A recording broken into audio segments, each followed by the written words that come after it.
Mission Impossible: The Final Reckoning. Ini film penutup yang emang beneran nyajiin aksi gila, literally impossible, yang bikin kita nahan napas dari awal sampai akhir film. Kita ngomongin aksi dari Om Tom Cruise yang gelantungan di atas pesawat sampai menyelam ke dasar laut dalam. Dan yang paling gokil, semuanya terlihat sangat nyata karena kebanyakan stuntnya dilakukan beneran. Minim CGI bisa dibilang. Secara visual, film ini terasa megah dan padat. Shot-shotnya, cinematic camera movingnya sangat elegan sekali. Tapi bukan cuma model stunt gila-gilaan doang, ada perasaan final yang lumayan kental di film ini, bukan cuma dari sisi cerita, tapi juga pendekatan emosional yang mulai kerasa lebih personal. Ethan Hunt beneran diuji, ngehadapin dilema moralnya, terutama masa lalunya. Dan pertarungannya sama AI jahat di Entity yang pengen ngambil alih dunia ini makin naik level lah. Ancamannya bukan cuma soal teknologi, tapi juga menyentuh konflik moral, pengkhianatan, dan bahkan kehilangan.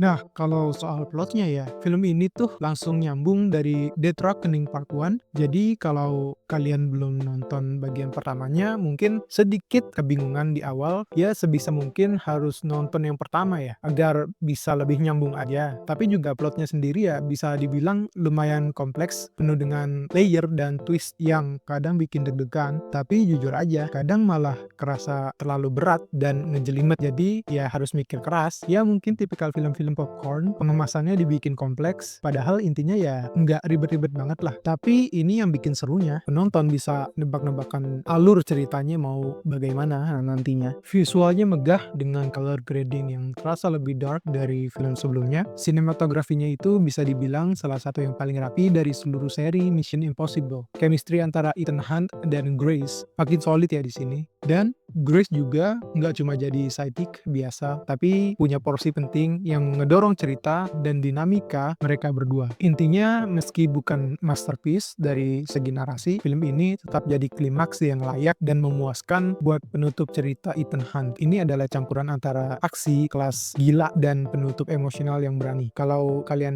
penggemar berat franchise film ini, ya film ini bikin kalian berdiri dan bisa tepuk tangan di akhir. Tapi kalau kalian baru kenal, mungkin bakal sedikit overwhelmed sama lore dan karakternya. Terakhir, film ini emang terasa banget ya mau menutup seri franchise-nya dengan megah, dan cerita keseluruhannya ini emang bisa dibilang berhasil sih. Aksi-aksi yang nggak masuk akalnya emang bener-bener nggak masuk akal, literally impossible, dan gradingnya yang lebih serius. Ini film bisa dibilang lebih intens. Final score dari gue adalah 8/10. Penutup yang megah dan intens. Udah nonton?